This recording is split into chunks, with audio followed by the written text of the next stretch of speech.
కథ శీర్షిక వెళ్ళు కరోనా వెళ్ళు. ప్రారంభం.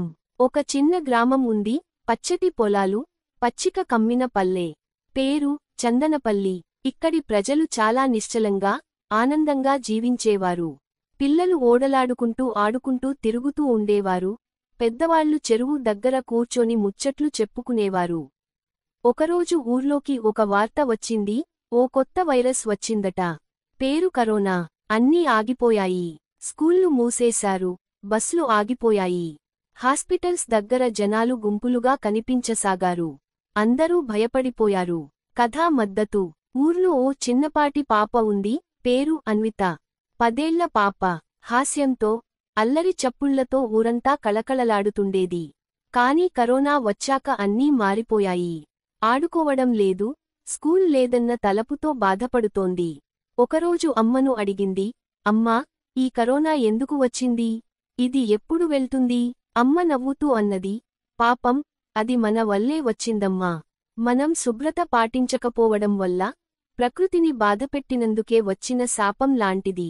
కాని మనం జాగ్రత్తగా ఉండగలిగితే, అది వెళ్ళిపోతుంది. అన్విత ఆ మాటలు హృదయంలో పెట్టుకుంది. పరిణామం. ఆ రోజు నుండి అన్విత తన ఊర్లోని అందరికీ చెబుతూ తిరగసాగింది. వాళ్ళ చేతులు తరచూ కడుక్కోండి. బయటకు వెళ్ళితే మాస్కు పెట్టండి. గుంపులుగా చేరకండి. కరోనా వస్తే మన ఊర్లోకి రానివ్వకుండా ఉంటాం. ఆమె మాటలు వినిపించనివారు చాలా మందే. కొంతమంది నవ్వారు కూడా. ఒక పాప చెప్పిన మాటలు వినాలా? అన్నారు. కాని ఆమె ఆగలేదు.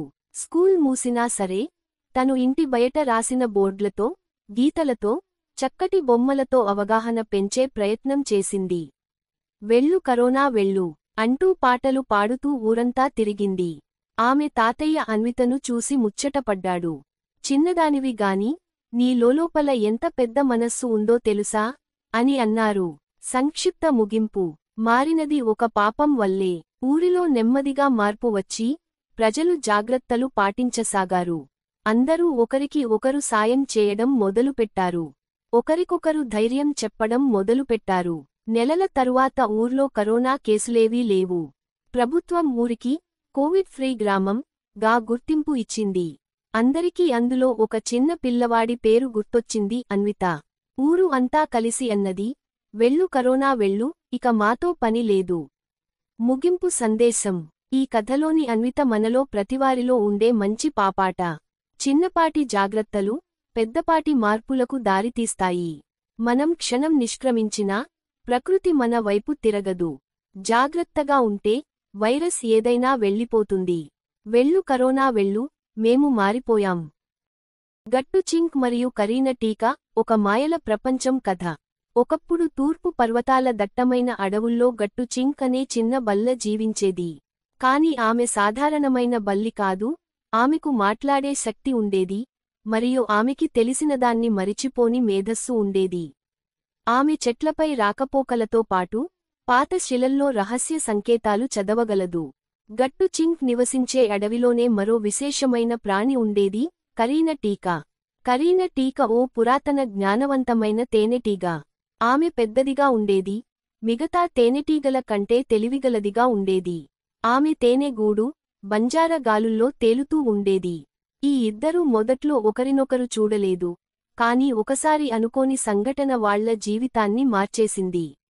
అడవిలో మాయలు మొదలయ్యాయి. ఒకరోజు, అడవిలోని పాత నీళ్ల చెరువులో నల్లగా పొగలు పొగలేశాయి. చెట్లు మురుగు పట్టసాగాయి. పక్షులు మిగిలిన చోట్లకే పరిగెత్తాయి. గట్టు చింక్ ఎప్పటిలా తన చెట్టు పైన నిద్రలేచి, ఈ మార్పును గమనించింది. ఇది సర్వసాధారణం కాదు, అంది గట్టు చింక్, తాను చదివిన పాత శిలాశాసనాల్ని గుర్తు చేసుకుంటూ. ఆ శిలలలో, నలుపు మబ్బు అనే ఒక పురాతన శాపం గురించి వర్ణించబడింది. ఇది అడవిని మాయచేసి, అందులో జీవించే జీవులను రాళ్లుగా మార్చేస్తుంది. అదే సమయంలో, కరీన టీక కూడా తన గూడు వదిలి, ఆ పొగల మూలాన్ని గమనించడానికి బయలుదేరింది. మార్గమధ్యంలో, గట్టు చింక్ను కరీన టీక గమనించింది. మీరు గట్టు చింక్ కదా? అంది కరీన టీక. అవును. మీరెవరు? అడిగింది గట్టు.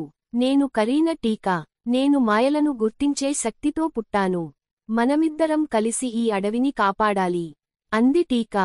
అప్పటినుంచి ఇద్దరూ ఒకరినొకరు విశ్వసించటం మొదలెట్టారు. దుర్మంత్రికుడు కల్నాకు. అడవిలో ఆ నల్ల పొగల మూలం కల్నాకు అనే ఓ దుర్మంత్రికుడి చేతిలో ఉంది. అతను శివశక్తిని కాపాడే అడవి హృదయాన్ని నాశనం చేయాలని ప్రయత్నిస్తున్నాడు. ఎందుకంటే ఆ శక్తి అతనికి లభిస్తే అతను సర్వలోకాధిపతి అవుతాడనే భ్రమలో ఉన్నాడు. గట్టు చింగ్ తన చిన్న శరీరంతో చాలా స్పష్టమైన మార్గాల్లో ప్రయాణించగలదు. కరీన టీకకు గాలిలో ఎగిరే శక్తి ఉంది. ఇద్దరూ కల్నాకుని గుహను చేరుకోగలిగారు. కాని గుహ ఒక శాపిత తలుపుతో మూసి ఉంది. గట్టు చింగ్ తన శిలా జ్ఞానంతో తలుపు దగ్గర ఉన్న లిపిని చదివి పాత శ్లోకాన్ని పలికింది. నిర్మల గుణంతో నడవగా శక్తి నీదై వస్తుంది. భయం విడిచి మిత్రునై నీ దారిలో వెలుగొస్తుంది. ఈ మాటలతో తలుపు తెరచింది. ముగింపు: ఒక కొత్త మొదలు. కల్నాకు అంతరించేందుకు సిద్ధంగా ఉన్నప్పుడు గట్టు చింగ్ మరియు కరీన టీక అతనిని ఓర్పుతో ఎదుర్కొన్నారు. గట్టు తన జ్ఞానంతో అతని మంత్రాలను తిరుగుబాటు చేయగలిగింది. టీక తన తేనెతో మంత్రాలను నీరసం చేసింది. కల్నాకును ఓడించి అతను మానవ రూపంలోకి మారాడు. నిజానికి అతను ఒకప్పటి కాపలాదారు, కాని మాయల వల్ల చెడ్డవాడయ్యాడు. చివరికి అడవికి ప్రశాంతత తిరిగొచ్చింది.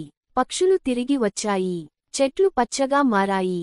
గట్టు చింగ్ మరియు కరీన టీక ఇప్పుడు అడవికి జ్ఞానవంతులైన రక్షకులుగా పేరు పొందారు.